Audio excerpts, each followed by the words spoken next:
Écoutons l'évangile de Jésus-Christ selon Luc, et je vais lire le chapitre 16 à partir du verset 19, et je lis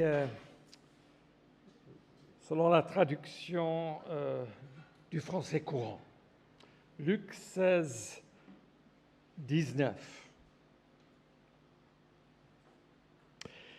Il y avait une fois un homme riche qui s'habillait des vêtements les plus fins et les plus coûteux et qui, chaque jour, vivait dans le luxe en faisant de bons repas.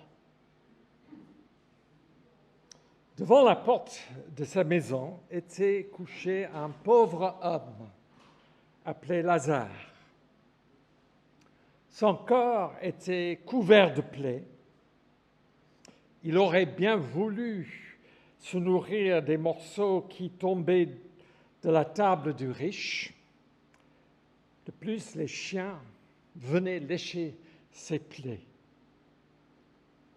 Le pauvre mourut et les anges le portaient auprès d'Abraham. Le riche mourut aussi et on l'enterra. Il souffrait beaucoup dans le monde des morts. Dieu vit de loin Abraham et Lazare à côté de lui. Alors il s'écria: « Père Abraham, aie pitié de moi.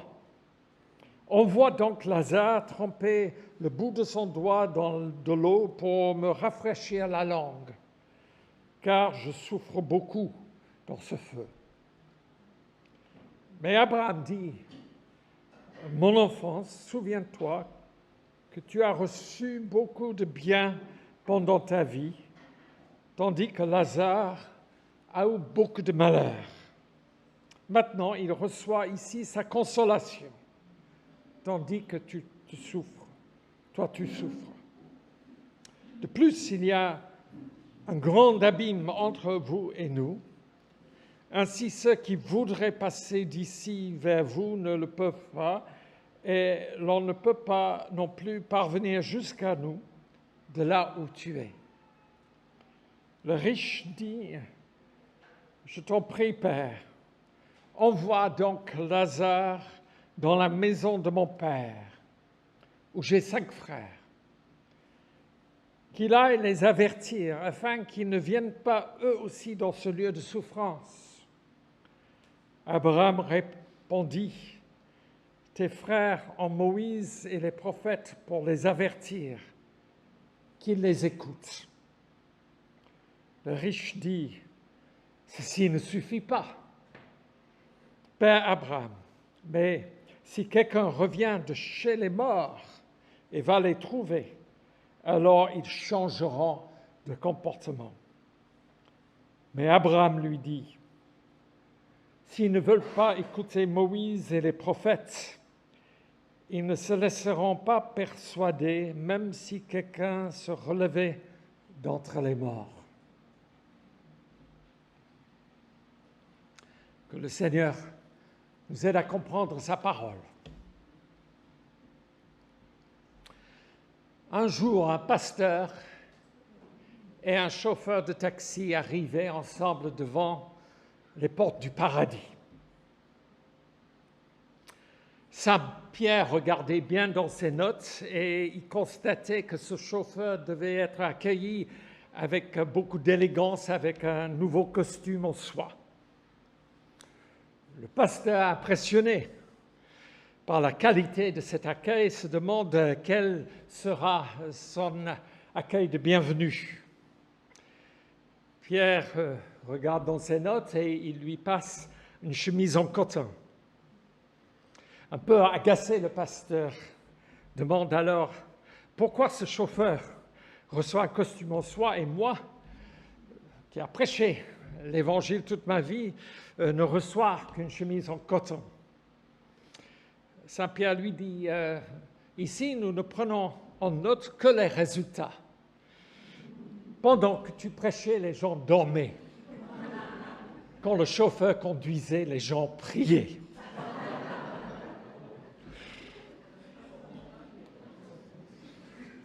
C'est peut-être un peu osé de comparer cette blague avec la parabole de Jésus qui a un ton beaucoup plus sérieux. Mais les deux nous font réfléchir à notre vie sur terre et les conséquences de nos actions. Je pense que souvent cette parabole était employée pour régler quelques arguments théologiques concernant la vie après la mort. Notamment les protestants voulaient l'utiliser pour argumenter contre la doctrine catholique du purgatoire en insistant sur cette gouffre infranchissable entre le paradis et l'enfer. Mais je pense qu'on est sur un mauvais chemin d'aller dans ce sens-là, d'interpréter cette parabole face à la vie après la mort, parce qu'il me semble qu'il est plus concerné avec la vie avant la mort. C'est une parabole racontée dans un contexte bien juif. Jésus étant juif, des expressions juives apparaissent dans ce texte, parlant le séjour des morts, en parlant du père Abraham. Et nous pouvons trouver aussi, à la même époque, beaucoup d'exemples dans la littérature du Moyen-Orient, notamment en Égypte, des histoires un peu semblables où la revendication de la justice et l'équité et la consolation donnée soient rendues à chacun et chacune. Je me souviens bien, quand j'étais encore gamin, d'entendre une histoire répétée souvent d'une histoire chinoise qui parlait de personnes qui visitaient là au-delà.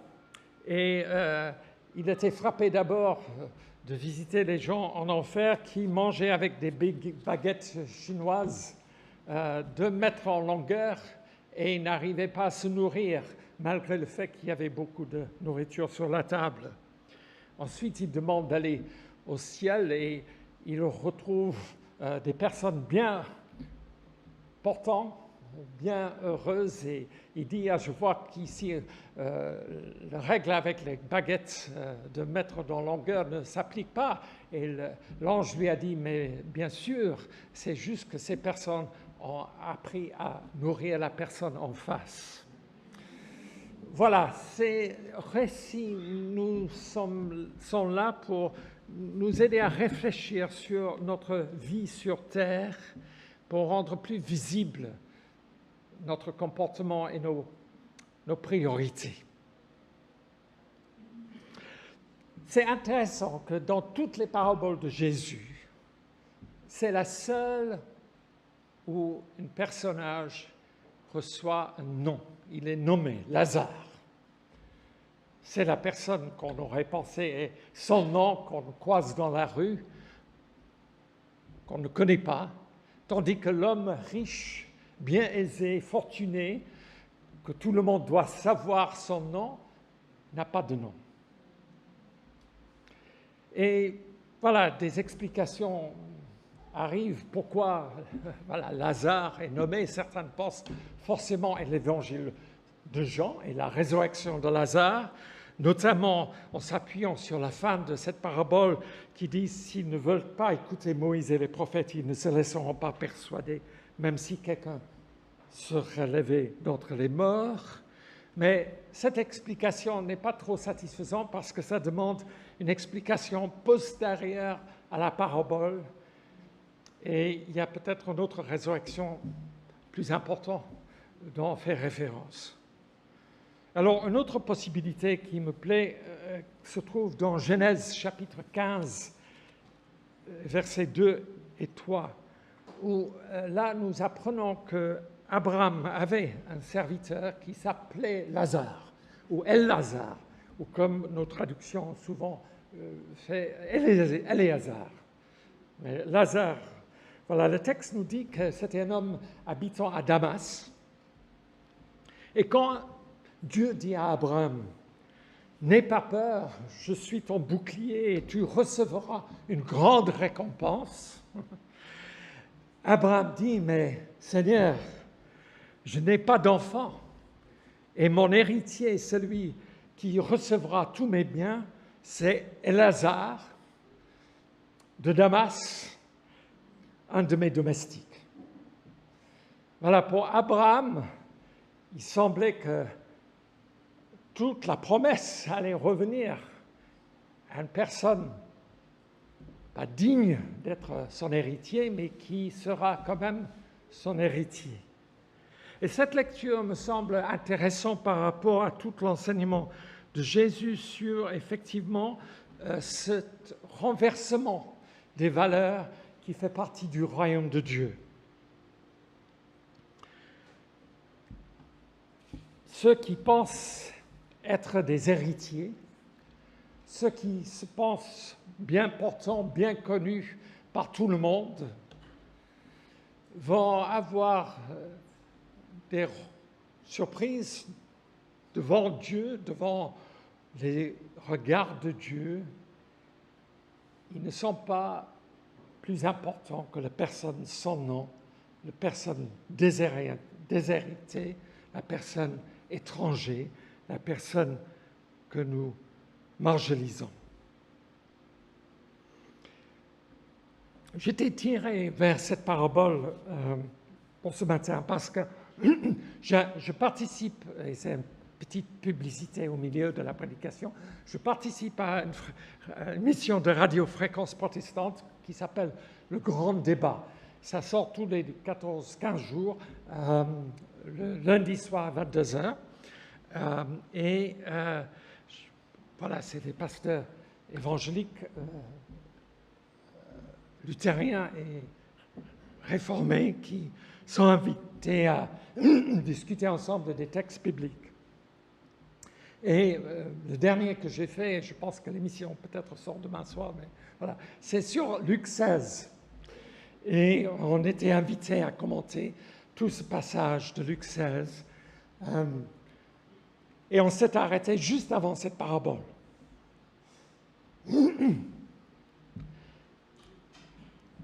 Si vous regardez Luc 16, vous voyez bien, c'est un chapitre qui regarde les questions de l'argent. Voilà, c'est bon. Pardon, je ne voulais pas. Merci.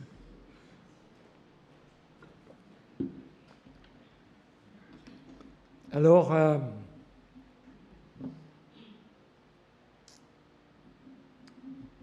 dans ce chapitre, on regarde effectivement notre regard sur les possessions.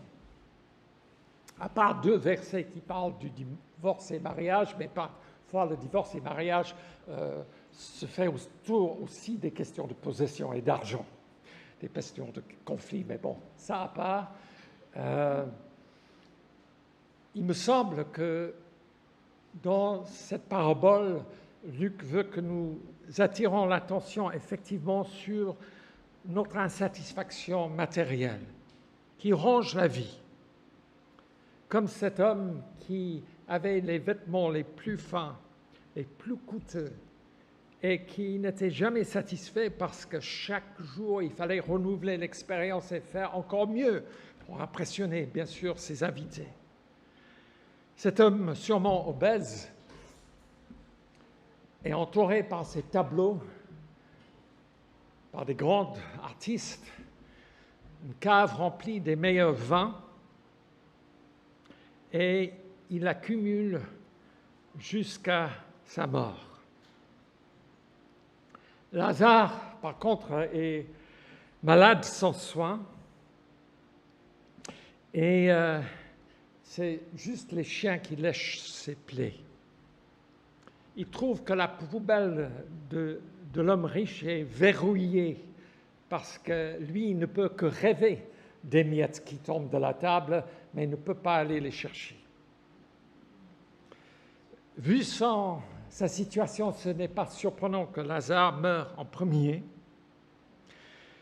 mais l'homme riche, à cause sûrement de ses excès, meurt aussi vite, juste après.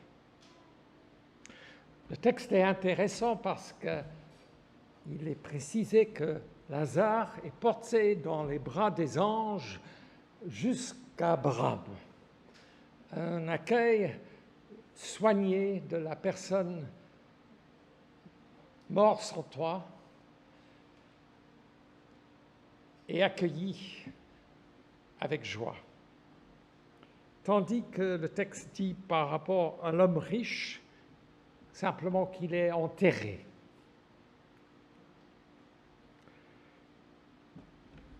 Le riche ne change pas lorsqu'il est mort, car ses habitudes sont bien enracinées en lui. Il a bien l'habitude d'avoir ses serviteurs venir lui donner ce dont il a besoin. Et dans sa soif, il attend que Lazare vienne l'aider. Il n'a pas de prise de conscience, mais il veut effectivement que le serviteur trempe son doigt dans l'eau pour soulager sa langue. La parabole nous interroge sur notre vie sur terre. Sommes-nous conscients que nous sommes tous créatures, dignes d'accueillir la grâce, l'amour, les soins, que nous sommes présents pour recevoir les uns les autres, même si nous sommes étrangers, même si nos statuts semblent différents, nous sommes tous égaux. On pense à Abraham qui reçoit des personnes qui passent devant sa tente, qui sont ces simples voyageurs. Et lorsqu'il les reçoit, il découvre que ce sont des anges. L'écrivain aux Hébreux dit certains ont reçu des étrangers et sans le savoir, ils ont reçu des anges. Je pense à la veuve de Sarepta, lorsqu'elle a reçu Élie, même si c'était dans des ethnies étrangères et qui ne se côtoyaient pas, elle l'a reçu et c'est lui qui a donné ce qu'il fallait pour manger et il a ressuscité son fils lorsqu'il est décédé. Il y a un changement de situation lorsque nous entrons dans la dynamique du royaume des cieux. Pour que ce monde et cette vie sur terre soient autres, transformés, que nous soyons conscients de notre propre égoïsme, que nous ouvrons les yeux autour de nous à des personnes sans nom, que nos cœurs soient remplis de la compassion et l'amour d'Abraham et de toutes les personnes qui ont marché par la foi, qui ont découvert que lorsqu'on dépasse les limites que nous avons imposées par notre culture ou par notre éducation, nous sommes sur un chemin de découvrir effectivement la vie d'en haut est déjà présente ici-bas. Et nous n'avons rien à craindre à la mort, car nous avons déjà mis tout entre les mains du Seigneur pour vivre la vie du ciel sur terre. C'est lui qui a soigné nos plaies. C'est lui qui a rassasié notre faim. C'est lui qui peut nous aider à apprendre à être heureux et content en toutes circonstances, pour être porteur d'évangile. Que celui qui a des oreilles entende.